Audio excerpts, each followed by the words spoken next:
தாவேகா தலைவர் விஜய் நாளை கடலூரில் 3 இடங்களில் பிரச்சாரம் மேற்கொள்ள பல்வேறு நிபந்தனைகளுடன் அனுமதி அளிக்கப்பட்டுள்ளது. கூடுதல் விவரங்களை செய்தியாளர் மகேந்திரன் வழங்க கேட்கலாம். மகேந்திரன், வணக்கம். விஜய் பிரச்சாரம் செய்ய என்னென்ன நிபந்தனைகள் விதிக்கப்பட்டிருக்கின்றன? விவரங்களை பதிவு பண்ணலாம். தமிழக வெற்றி கழக தலைவர் விஜய் நாளை கடலூரில் பிரச்சாரம் செய்ய இருக்கிறார். அவருக்கு கடலூரில் பிரச்சாரம் செய்வதற்காக அனுமதியானது வழங்கப்பட்டிருக்கிறது. ஏற்கனவே கடலூரில் பிரச்சாரம் செய்ய அனுமதி வழங்கப்பட்டிருந்தும் இவர்கள் தரப்பில் அது ரத்து செய்யப்பட்டதாக கூறப்பட்டிருந்தது. இந்நிலையில்தான் நாளை கடலூரில் விஜய் பிரச்சாரம் செய்ய திட்டமிடப்பட்டு அதற்கான அனுமதியும் தேர்தல் ஆணையம் சார்பில் வழங்கியிருக்கிறார்கள். பல்வேறு நிபந்தனைகளுடன் அவருக்கு அனுமதியானது வழங்கப்பட்டிருக்கிறது.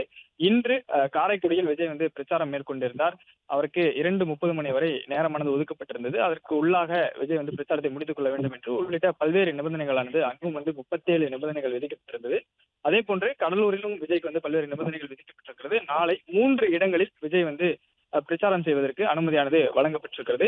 கடலூரில் மஞ்சக்குப்பம் பகுதியில் முதலில் விஜய் பிரச்சாரம் செய்ய திட்டமிடப்பட்டிருக்கிறது. அடுத்தடுத்து 2 இடங்களில் பிரச்சாரம் செய்ய திட்டமிடப்பட்டிருக்கிறது. இதற்கான அனுமதியானது நிபந்தனைகளுடன் வழங்கப்பட்டிருக்கிறது.